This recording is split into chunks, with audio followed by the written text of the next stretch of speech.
girl, Bebe Clement, and thank you once again for joining us for today's show. This is the Bebe Means Business Show, and this is your weekly show where you get all your tips, your advice, learn as much as you can, listen to great speakers. We have great guests on the show, knowledgeable guests about different aspects about business. You can learn anything and everything you ever wanted to know about business from this show.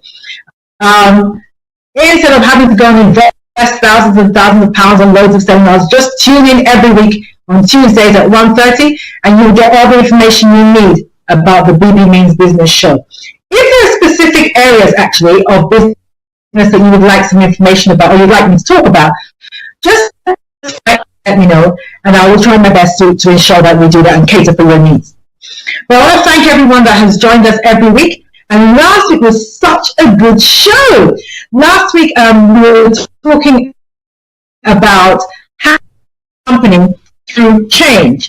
And as you well know, I mean, COVID-19 has probably been the greatest global change that has occurred and affected businesses throughout the world.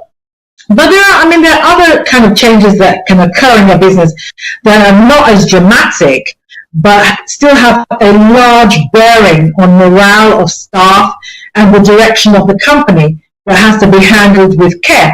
So I had my guest speaker last week with Remy Okeshala, who's the managing director of R&B Management Consulting, and it was really good to have him. And we were sharing tips on what you can do on ensuring that change is implemented with the least amount of interruption to your business and indeed, most importantly, to your staff. So just want to quickly give a summary of what we discussed last week and then we'll go on to what we want to talk about today.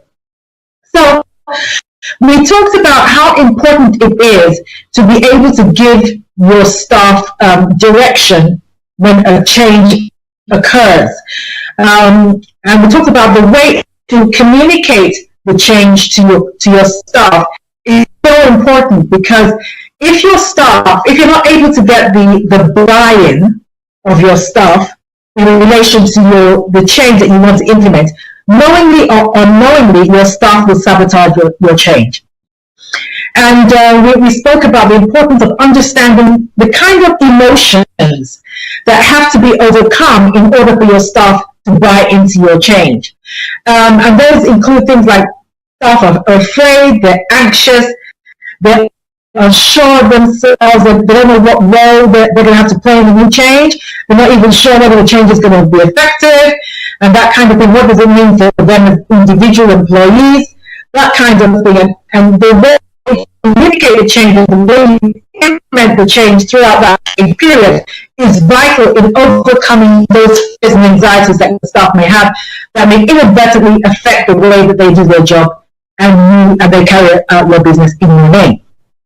So we spoke about implementing what I call a HIS strategy. And a HIS strategy is a high involvement strategy where staff feel that they're involved in the change that is occurring. It's not happening to them, it's happening with them. So when you get your staff to believe and understand that this change is happening with them, it makes them feel less that they've lost control of their role, makes them feel more in control of what is happening. And that's really, really important to your staff. We talked about having a time frame, a specific time frame for the change. And we talked about you buying the change yourself, being understanding of the change and the role that you are playing in the change and sharing that with yourself.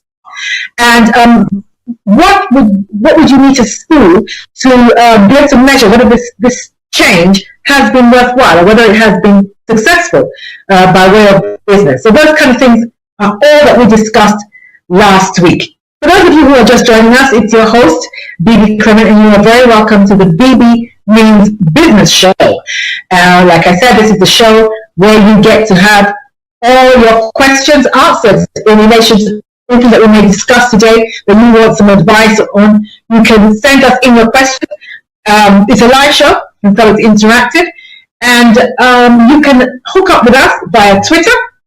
Our Twitter handle is @StarRadio. UK, or you can text or WhatsApp on 07539 661 744, or email us at info@Star Radio UK, or join us via Facebook at Star Radio UK. So let's get down to what we want to talk about today. And I thought the last few weeks has been pretty intense, and the longer this whole COVID thing goes on, we're under a lot of pressure. There's a lot of anxiety about where is business going to go, what's happening. People are having to close down, lay off staff. So I thought today we'll just chill. For everybody that's watching, just breathe. So today I'm just going to be giving tips. Nothing too heavy happening up in here today. Just today I'm going to give tips for business success and wealth creation. That's what I'm going to be sharing today. So if you haven't already done so, tell a friend, quickly text a friend, let them know that we're on. Tips for business success and wealth creation. About your financial future, but you don't know what to do, I'll be sharing some tips that may help you. If there are problems on the horizon in relation to your business and you're looking for survival techniques, then this is the show for you. Okay, so let's look at some of the tips that I can give you. Right, the first one is something I'm really, really passionate about, and that's collaboration. Collaboration. Now, what has previously happened, particularly in the Black community, is everybody is doing their own little thing in their own little corner of the world. And we're struggling on our own, trying to make it work. And those of us who have been doing that for long enough, we realize that actually that can only get you so far. After a while, you realize that you cannot. It is counterproductive. And so you need to be looking to be collaborating. You must be looking to collaborate. So I'm going to be giving you little tips on how you can do that. Now, a few years ago, I had a colleague who was a wedding wedding conference organizer. So he organizes conferences about everything to do with weddings. So you'd have florists there, you'd have people who sold gowns, caterers, DJs, all this kind of thing. So there's a whole exhibition all about weddings and how to plan a wedding, that kind of thing. So he told me about it, and I'm a speaker, and weddings are they're not my area of expertise, but it was going to be quite a large, prestigious event, and I'm a strong believer that you don't pass an opportunity. So I was thinking, how can I be relevant in this thing that he was doing? So I said to him, would you mind me speaking about marriage? Because people spend a lot of energy preparing for the wedding, but the wedding is only one day. After the wedding, you go to marriage. And I've always felt that if people spent more time, or as much time as they do in planning the wedding, on actually planning the marriage, then we probably have more successful marriages and less divorces. So I said to him, can I just do a 10-minute slot? I don't need more than that. Can I just do a 10-minute slot on tips for a successful marriage within the first 5 years? Something like that. So I was like, well, people are not really there to hear people speak, kind of thing. But I talked him into it. And in the end, he let me do it. And so I had also at his event, I had a stand, an exhibition stand, where I had my material, my DVDs, my CDs, that kind of thing. And so I gave this 10-minute talk. It wasn't anything heavy. It was just tips on things that I learned I wish people had told me in the early days of my marriage. And I just spoke on that. And I can honestly say it was the highlight of the event. People were just blown away. Now, the reason why I raised this is because that was an example of a collaboration.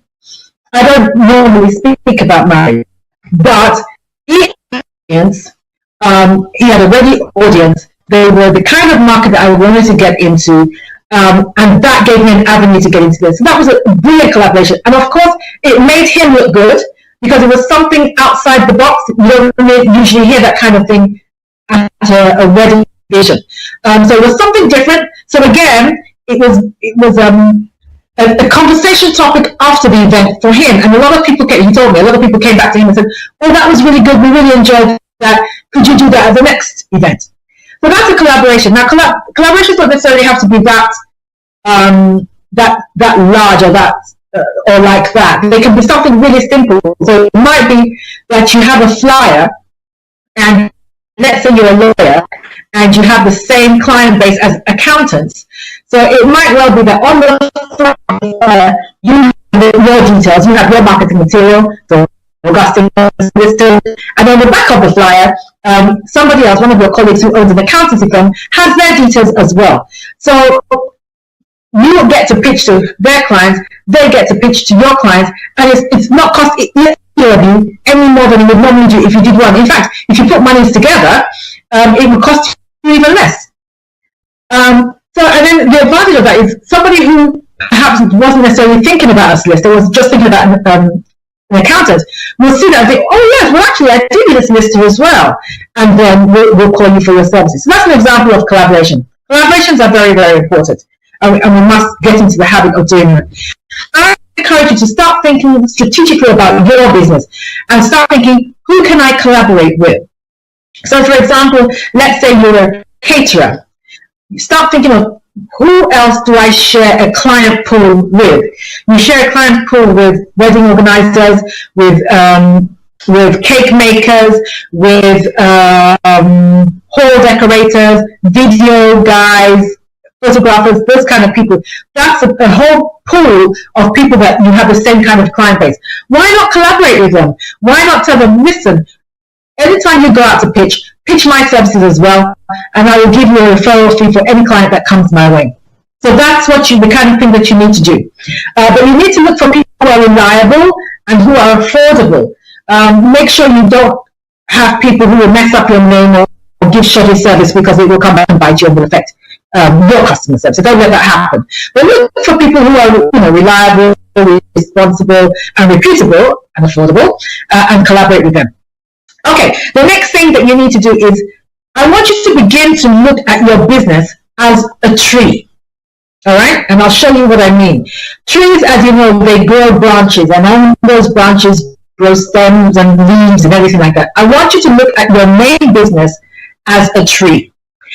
And your job, I know I've said this in past programs, what I tend to do is to look for one client, deliver a service to that client, and kind of push that client to the side and look for new clients, and that is counterproductive. What you need is repeat business. And the way you repeat business is if you widen the remit of the services that you are able to offer that client.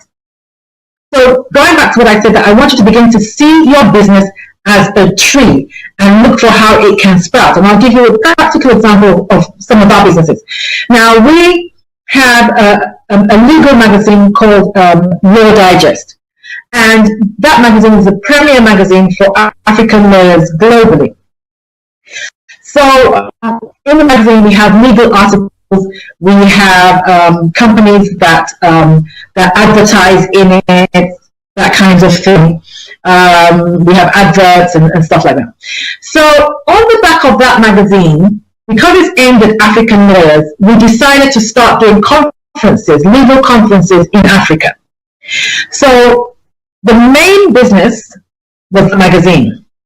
Now it's beginning to get branches. So we started doing an annual conference in Africa.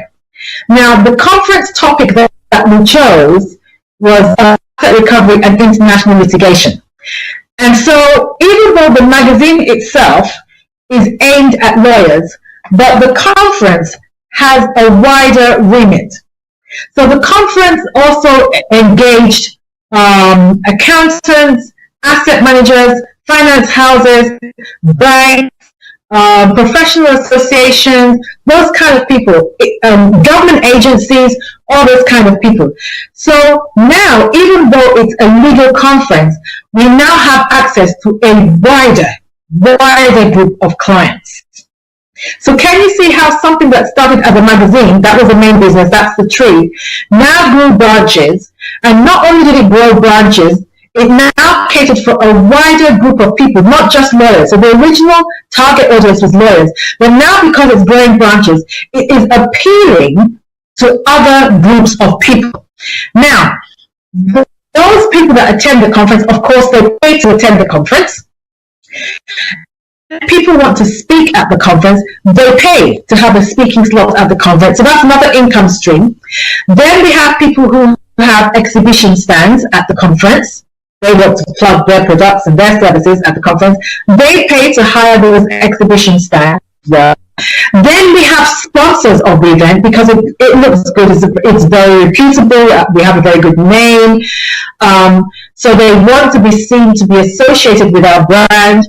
So they want to sponsor the event. We have law firms from all over the world actually that come along and they want to sponsor the event. Not just law firms, we've had property companies, we've had banks and all those kind of people try sponsor the event. So again, that's another income stream. So something that started just as a magazine grew into something that we could never have envisaged, now catering for a completely different set of people. Completely different set of people, and in the process attracting and establishing different income streams from there. From that, we then decided, okay, let's have an award night in recognition of lawyers who are doing something noteworthy, something of worth in their different jurisdictions, developing the legal profession in their particular jurisdiction, their country. So we do that now. Every year we have an award night for African lawyers in Africa. And again, that has started another income stream because, of course, people pay an entry fee to come in. We have sponsorship. Again, that's another another income stream. Again, we have people who have exhibition stands. That's another income stream. We are able to facilitate meetings because a lot of companies come from the West and go to us. So they're able to facilitate meetings, and we charge a fee for that because they need to know who they can meet with in Africa, who they can collaborate with, who's who. We know who's who. We know who's worthy of your time. We know who will make a good collaborator for your business. So we facilitate meetings for them, and we get paid for that as well. So can you see an example of how once you begin to look at your business as the tree that must grow branches, your brain will begin to go into areas, it will go into overdrive and begin to think of things that you would never have normally thought of if you just have tunnel vision in relation to your business. Okay, so the next thing is a lot of people are under the misconception that in order for them to do well in business, they have to have some new, innovative, out-of-this-world idea that nobody's ever thought of before. And believe me, nothing could be further from the truth. You can just put a slant on an old idea. It doesn't have to be something new. Let's go back in time. I'll give a couple of examples, but let's go back in time. Let's look at McDonald's. Now, McDonald's was bought over by Ray Kroc in 1961. And McDonald's in itself existed before he bought it over. But even before, irrespective of McDonald's, they were selling hamburgers. So hamburgers, of course, existed outside of McDonald's. There were hamburger stands all over the place. But one of the things that Ray Kroc did was he brought in the ethos of consistency in the McDonald's brand. So his idea was that whether you go to a McDonald's in London, or whether you go to a McDonald's in Paris, or whether you go to a McDonald's in America, whenever you order a particular product, it should look the same. That's what he said, because until Ray Kroc did that, that wasn't what was happening. If you ask for a beef burger, you're not sure you're going to get here, and there was no uniformity. But he brought in the ethos of consistency and uniformity, and that is what took McDonald's global, and that is what has been responsible for its global appeal and its success. So the point I'm trying to make is that hamburgers existed before Ray Kroc came along. He didn't invent the hamburger, but he just put a new slant on an old product or an old concept. Okay, so that's what you need to be able to look at. How can I do something differently as opposed to how can I do something new? It will save you a lot of time, to be honest, if you're able to do that. Now you must establish your USP, and you've heard me speak about USP before, your unique selling point. And your USP is this. This is how you establish it. If two or more people are selling the same thing, what would make them buy from you rather than buy from me? In other words, what differentiates you in the marketplace? What makes you stand out? What will give you just that little bit of in the marketplace? Now, I'll share a couple of my USPs. One of my USPs is the fact that, one, I'm a black woman speaking about wealth creation and entrepreneurship. There are not a lot of black women, not a lot of women, for the start, and definitely not a lot of black women that are occupying my space. So that is my USP. And in this, I have found, particularly in this moment that we're in, this era of Black Lives Matter, suddenly people who would not have given me the light of day, maybe a year ago, maybe even 6 months ago, are suddenly back and wanting my services, are willing to pay, pretty much asking me to name my price, because that is my USP. My USP is that I'm a black woman in the speaking industry, and I speak about wealth creation, and I speak about leadership, that kind of thing. And so now that they need that, they're banging on my door. So you need to look at what makes you different, what differentiates you. And can I say this? Often when I say this to people, people think I'm talking about price. That's not what I'm talking about. When it comes to competition in the marketplace, you don't necessarily have to compete on price. If you are doing a service that adds extra value to people's lives, they are willing to pay for it. It really doesn't matter whether it is just that little bit more expensive. There's nothing like a product that's too expensive. There's nothing like that. You just have to find your client base. There's nothing like a product that is too expensive. So that's about your USP. So let's talk about learning to communicate. Now, you know, I've done about this a lot, but I do that for a reason.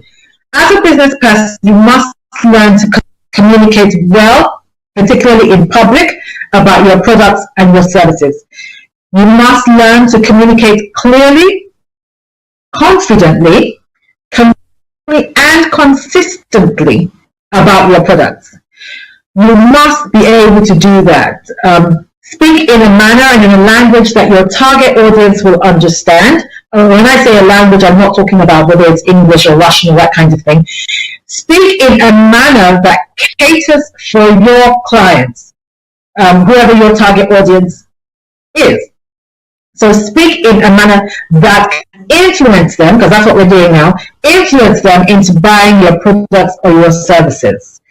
If, for instance, you are speaking to young people, then speak their language.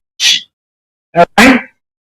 Go to where they are on the internet, that kind of thing, but speak their language. If you are speaking to single parents, for instance, if your product caters for single parents, then speak the language of single parents. Okay? So that's the kind of thing. You need to be able to speak confidently about your product. So in order to speak confidently about your product, you must understand your product inside out. You must understand your industry inside out.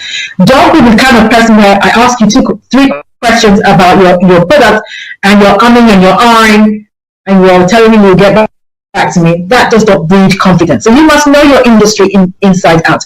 You must be convincing enough to influence me to go and buy your product. You must be convincing enough, and you must be consistent. Your message must be consistent. If you are promoting a high ethos of customer service, then that customer service must be consistent. You mustn't keep falling down on dropping the ball where your customer service is concerned. Okay? So those are the kind of things that you need to do. Now, you need to be a spotter. You need to be a trend spotter. Now, what do I mean by this? I think entrepreneurs are visionaries. I really do. They see what other people don't see. And they're not locked into the moment. You see, a lot of people with the past. And I'm speaking not just generally with life, but that is true of life, but also in business. Oh, this is the way we've always done it. This is the way we've always done it. So they're locked into that mindset. Others can only today. So, well, this is how we're doing it now, so we'll keep doing that. But I think that real entrepreneurs that have that spirit, that real spirit of entrepreneurship, they're visionaries. They're not really concerned. Well, definitely we've let go of yesterday already, but they're not really concerned themselves with what's going on now. They're looking at what is the next great thing. What are people going to want in the next 5, 10, 15 years? And they're already creating it. They're already creating it. That's what they do. That's what entrepreneurs do. So you need, if you're going to be an entrepreneur, you need to develop the skills to be a visionary, to see beyond right now. Okay? So see beyond what people think that they will now. And sometimes part of being a visionary is being able to tell people what they need, because sometimes people don't know what they need. I remember reading something by Henry Ford, and Henry Ford was saying, if I had asked people what they thought they needed by way of transport, they would have told me that they needed faster horses. Because at that time, the main mode of transport was horses. So he said if I had asked people what they wanted or what they needed, they would need faster. But that's not what they needed. They needed a completely different mode of transport. That's what he honed in on. While his counterparts were looking as to how to improve the whole horse riding experience, he was looking at a completely different mode of transport, and that's what he went after. All right, I'm going to take a break here. I want to come back to that point. I haven't finished that point. I do want to come back to that in a minute. But again, just to let you know that you can get in some questions. Some questions have come in already. But please do, when you're getting your questions, you can ring us on 07539 661 744. Send us an email at info@Star Radio UK, and we'll make sure that we answer as many questions as possible after the break. So like I said, this is very laid back day today. So just grab your Coke or grab your tea and biscuits, and I'll meet you here after the break. Don't go away. Hi everyone, it's your girl Bebe Clement, the author of How to Go from Employee to Entrepreneur, and the host of your weekly business show, Bebe Means Business, the show where we discuss everything you ever wanted to know about business but you were afraid to ask. How do I start my business? How do I raise the finance? How do I grow my business? Where am I going to find my customers? Join me every Tuesday at 1:30 p.m. on Star Radio UK to get all the information and tips that you need to become a successful entrepreneur and become financially free. Remember, don't let life dictate to you. Rather, put your signature on life. Get ready for this. Okay, ladies and gentlemen, welcome back. I hope you've got your tea and biscuits and you've got your Coke or whatever it is that you're drinking. Or if you're drinking something a bit stronger, that's fine. So it's in the afternoon. I won't tell you. But just before the break, I was about the need to be successful in business and to grow your business and to create wealth. So I'm going to come back to that in a minute, but I want to take some questions now. The first question says, thank you for the tips for business. Unfortunately, I missed the beginning of the program. Okay. Would you mind posting the tips on your website and I can download them from there? Oh, okay. Thank you and keep up the great work. Thank you. That's from Palm. Palm, thank you very much. Yes, I'll do that. Special request there. I'll put the tips on my website and you can get them from there. Just the highlights of what we spoke about today and you can get them from there. I'll do that. That was a good idea, actually. Thanks for that, Pam. The second thing was, dear Bebe, I've just finished reading your book, How to Go from Employee to Entrepreneur, which is quite a riveting read. Oh, thank you very much. I, however, feel that it needs a sequel. Are you considering writing a sequel? And if so, wow. if I can find the time, I probably will. But I'm writing another book at the moment, which I will give you details of later in the year. But yes, if I can find the time, I will write a sequel. Thank you very much for that. Okay. Thanks for your advice last week. We're now looking at a few opportunities to invest in, which is both exciting and scary at the same time. Are there tips that you can give on what we should be looking at in making our investment decision? Okay, that's from Trevor. Well, what I'm about to speak about regarding trend spotting might help you in what you might be looking to invest in. So stay with us, Trevor. I've got some tips for you later on with that. Let's see. Thank you, dear Bebe. Thank you for your advice on dealing with my partner. Oh yes, a few weeks ago we had a question from Eniton about his partner. He was saying that his partner was not the lines that they had agreed longer. So thank you for your advice on dealing with my partner. We tried the strategy, different expectations. Okay, one. Given that he has a large portfolio inherited from his father, but the business is my only source of income. Unfortunately, we don't have a partnership agreement, which was a mistake we made at the beginning, never to be repeated. Yes, I'd like to discuss with him going our separate ways before our persistent conflict kills the business and our friendship, which I value. Do you have any strategy that I can adopt to broach the subject of buying him out? He's richer than I am, so I need to ensure that the resolution does not turn on who has the deeper pocket to buy the other one out, as I will lose. Wow, I'm really sorry, and to hear about that kind of business development. It's so sad that kind of thing happens, but it's good that you had the conversation. It's so good that you had the conversation, because now, like you said, it is clear his reasons for not putting his weight are clear. He sees it as a hobby. So I think this is something we can all learn from. When you go into partnership with someone, make sure, and this is not actually the first time I've heard this, I know of somebody else who had exactly the same problem. Make sure that the person you're going into business with is all in like you. And so mentioned something. He said he doesn't have a partnership agreement. That is a huge mistake. Huge mistake. Don't think because you're going into business with a friend or you're going into business with a family member that it's okay for there to be an informal agreement. This is business. It's called business for a reason. It's not friendship. It's not family. It is business. And like he said, now that he's under fear that if he's not careful, if this is not handled right, it's not only going to affect the business, but more importantly, it's going to affect the friendship. And so, can I advise that you actually get a professional mediator in? I think that is important, because the mediator will be he's impassionate, so he's not emotive in this, as indeed both of you will be. And that's what's going to affect your friendship. So it doesn't matter how much it costs. They're not that expensive, actually. I can speak to you after the show and recommend a couple for you. Ensure that you have a mediator who can talk through this whole thing for you and have strategies for how you can exit the business, whether you exit it or he exits it, how you can exit the business with as little pain as possible. Okay, I'm going to take one more question. Do I have any more? Yes.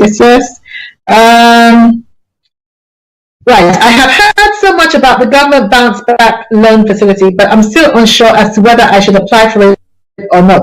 I'll apply for it. But business is cash positive and I'm wary of taking on loans. But I have been advised that due to the uncertainty in the economy, the more cash that I have, the better my ability to weather the storm. Do you think it is a good strategy to take the loan just to bank it for any rainy day? Yes. Take the loan. Whoever advised you is right, and that's for. Thank you very much for that question. And my advice goes to any other small business that's listening. Take as much as you can. The interest rate at the moment is very, very low. The repayment terms are also quite favorable, and you're so right. Cash is king, and cash is going to be even more important in the coming months, even as COVID lifts, because the lockdown is really not the issue. The ripple effects on business is what is really going to affect the businesses. It is a ripple effect. It's not even just the virus itself. The virus itself, of course, has damaged us drastically. But I think that I don't want to be a prophet of doom, but I think the worst is yet to come. So get the cash as much as you can. And if you can find something else to invest it in that will yield an interest while you're waiting to decide what to do with it, then do that. There's no point in it just sitting in the bank. But yes, get as much cash as you can, because you don't know how long this is going to last. And for instance, if you're a company that is currently being propped up by furlough, once furlough is lifted or removed, I'm getting a call from a potential client earlier today whose employer has had to lay him off because they're anticipating that furlough is going to lift and they don't have enough work to keep him on. So you need to grab a hold of that loan if you can. Like I said, the rates are pretty favorable, and it's not very. The repayment arrangement is also not cumbersome. So yes, go get it. Okay, so back to what I was saying earlier, being a trend spotter. You must see what I was saying before. Must be on the map about Henry Ford and how he said if he had asked people what do they need, they just said they wanted faster horses, but what they really needed was cars. Now, if you take somebody, for me it seems like yesterday, but now it's a long time ago, the guy that owns Carphone Warehouse, Charles Dunstable. Now, Charles Dunstable, when I first came to the UK in 1989, there was nothing like mobile phones. We didn't have that here. And I think about a year later, he went to, I think he said it was Norway, and he saw people with mobile phones. Now, mobile phones at the time were only owned by companies or industries, and they were very large things. There was nobody operating in the personal telephone space. So he saw them in Norway, and he thought, wow, this technology is really going to catch on. So he bought a dozen, and he came back to the UK. And at the time, because other people were not visionaries, it took him, I think it took him 6 months to sell just 12 handsets. But after a while, people began to see the importance of this technology, that, man, I can make phone calls on the go, because prior to that, if you were out and about, you had to queue up in the telephone booth. I mean, it seems alien to our children now, but that's what used to happen. You had to wait outside the telephone booth for somebody to use it if you were out and about, because there was nothing like a mobile phone. But he was a visionary, and he knew it was going to catch on. And so he started buying mobile phones. And then after a while, he set up Carphone Warehouse. And Carphone Warehouse was sold, I think, for 1.3 billion, 1.2 or 1.3 billion, which made him one of the richest men in the UK. Why? Because he was a visionary and he was looking towards tomorrow. So as an entrepreneur, that's what you need to be doing. Now, I want you to also make sure that you're networking. And when I say networking, I don't mean in this situation, I mean, I've done a show on networking and I gave tips on how to network. But I mean, join networking groups. Don't just attend networking events, but actually become a member of a networking group. It shows commitment, and where there's commitment, people are more likely to help you. Another kind of networking group that people often don't think about, but I think is vital, and I have one, I run one, is a mastermind group. Now, a mastermind group is really just where a group of people, in the business context, a group of business people come together and they put minds together and they just problem solve. So the one that I lead, we meet every 2 weeks and we meet for an hour. We have 10 members, and it's not like a networking group where you're looking for business. That's not what we're doing, although inevitably you will get business as a result. But what we do is we problem solve. So each person says what issue that they're dealing with in their business right now, and all the other members help them solve it. So it might be you want to expand into a particular area that you know nothing about. Somebody else knows somebody in that industry, they will connect you, they give you their details. It might be that you're revamping your website, you're not sure what to put on it. We all have a look at the website, we all give our opinion, and you will amend your website based on what we've said. Those kinds of things. So a mastermind, look around, go online, a mastermind group is vital for people who are serious about business, because business can be lonely and you don't have all the answers. So bringing around people who are going in the same direction as you is an advantage, but people who can sharpen your iron and you can do the same to them is so crucial to your business success. So ensure that you network and join a mastermind group if you can. I mean, there are so many advantages. You get industry tips. Of course, your knowledge increases. Opportunities arise. There are opportunities that happen that we don't bring to the public domain. We don't. We just do it amongst ourselves. So you get, well, I don't use the term insider information, but you get information that's not necessarily available to everybody. And those bits of information can make or break your business and can catapult you into business success. So it's important that you're around the same kind of people who are going in the same direction as you. Okay. And again, because you don't know who they know, when you look at somebody, don't see just them. See a whole network. See them as a door, because you don't know who they know. You don't know who they know.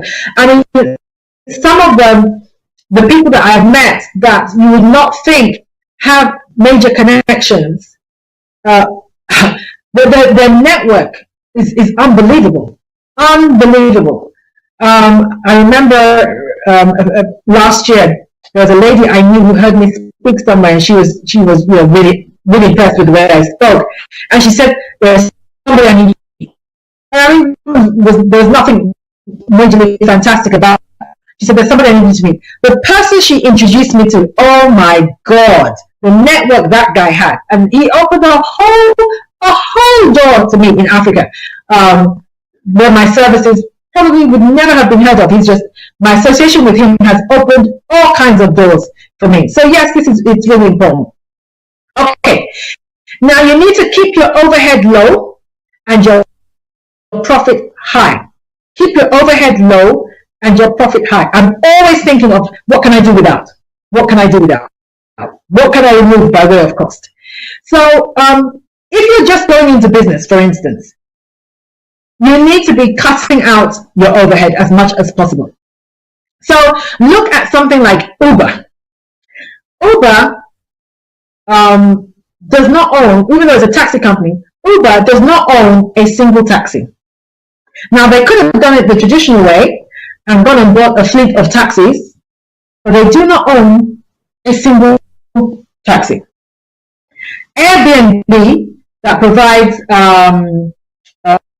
space for you, places where you can stay, short stays in different countries, and for your traveling and stuff like that.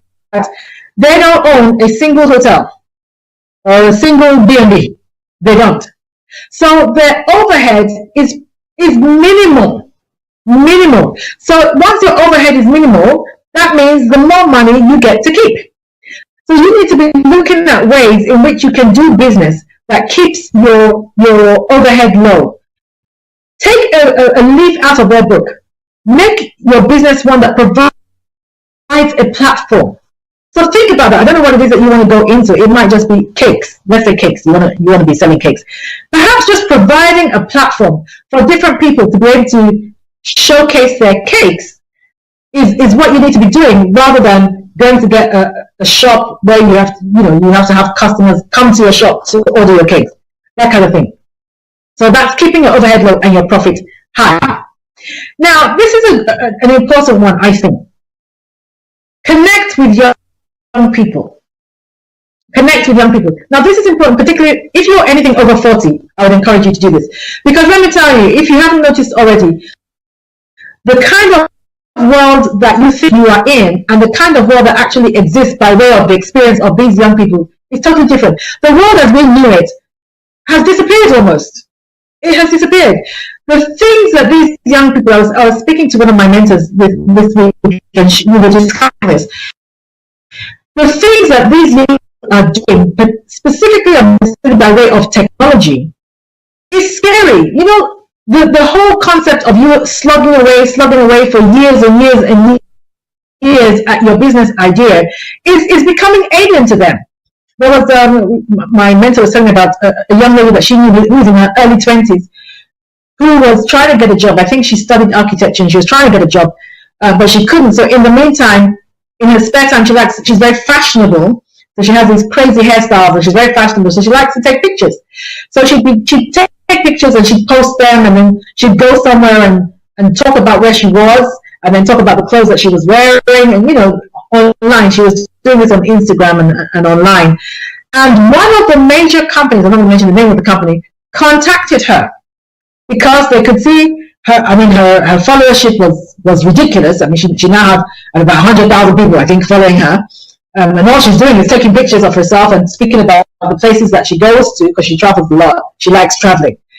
So they contacted her and said could they collaborate with her? Because collaborating with her means that they now have access to 100,000 people. And so they did. They collaborated with her. Now, I know another lady who had, I think, about 1,000, 2,000 followers with what she was doing, and then she sent the details of what she was doing to one of these internet influencers, and that one put her on his platform. A minute that put her on his platform, that was it. Her followership grew by about 80,000 in a week because he was an influencer. And he was a door. He opened her to a world of people that she would never normally have met. So connect with young people. They're doing things like, we have 15-year-olds who are creating apps and becoming millionaires. They understand the technology of business in a way that we don't. So just before I came on the show, my son showed me something online that I just couldn't believe. I'd never seen it before. And it's going to do wonders for the way I do my presentations. So connect with young people. Get a group of young people, maybe 3 or 4 of them, and walk them through your business. Show you what is antiquated in your methodology. Let them show you what they don't even understand in your methodology or in your marketing. Let them show you what today's or tomorrow's client is going to be looking for, so that you can grow. The concept of this is how it's always done it. That's not going to work anymore. You've got to be able to evolve. You've got to be able to change if you're going to survive and thrive. Okay, ladies and gentlemen, I'm going to bring the show to a close, but I just want to end with this. One of the things that you need to do is you need to build a good reputation in your business. Your customer service must be top-notch as a given, not as an add-on, as a given. It must be top-notch. But more importantly, you must have integrity in your business. Because integrity in business goes to trust. And trust is a greater currency than money when it comes to business. It goes to trust. So you must have integrity. People must be able to say, if I give my business to Bebe, I know if I do this Bebe, I know I get a good result. If I ask Bebe to do something, I know her customer service will be top notch. People need to be able to say that about your business. You must build a great reputation. If I go to Bebe, she's the go-to person in her industry. If she can't solve it, it can't be solved. Those are the kind of things that you need to have people say about you. And in order to find out what people are saying about you, do some market research. Every year, I pick a percentage of my clients and I send out a questionnaire. And I'm very ruthless with this. I don't pick out people who I think are going to tell me nice things. I do a cross culture of people and businesses that have come in contact with me and have hired me, and ask them certain questions about the business and about the service they received, and if they were not happy with something, why weren't they happy? If they weren't happy, were we able to fix what they weren't happy about? That kind of thing. And from there, you can grow. From there, you can improve. From there, you can get better. And from there, you build a good reputation. Make sure that you have a good reputation in your business. Ladies and gentlemen, I want to thank you so much for coming along today. I hope it you enjoyed it. Like I said, it was on purpose that we made it kind of laid back today. Just gave you some good tips. You've been listening to Bebe Means Business, and I'm your host, Bebe Clement, and I'm the author of How to Go from Employee to Entrepreneur, which you can purchase online at Amazon for £12.99. Or if you go to my website, you can also get it for the same price there. My website is www.bbclement.com. And just like Anytime said, I will have the tips that I shared today. I will have them on the website during the week, so you can go and have a look there. You can refresh your memory. But we also do send out the podcast as well. So if you'd like me to send you the podcast, just email me at bb@bbclement.com. Ladies and gentlemen, have a great week. Stay safe. Go make some money. Remember, don't let life dictate to you. Rather, put your signature on life. Hi everyone, it's your girl Bebe Clement, the author of How to Go from Employee to Entrepreneur, and the host of your weekly business show, Bebe Means Business, the show where we discuss everything you ever wanted to know about business but you were afraid to ask. How do I start my business? How do I raise the finance? How do I grow my business? Where am I going to find my customers? Join me every Tuesday at 1:30 p.m. on Star Radio UK to get all the information and tips that you need to become a successful entrepreneur and become financially free. Remember, don't let life dictate to you. Rather, put your signature on life.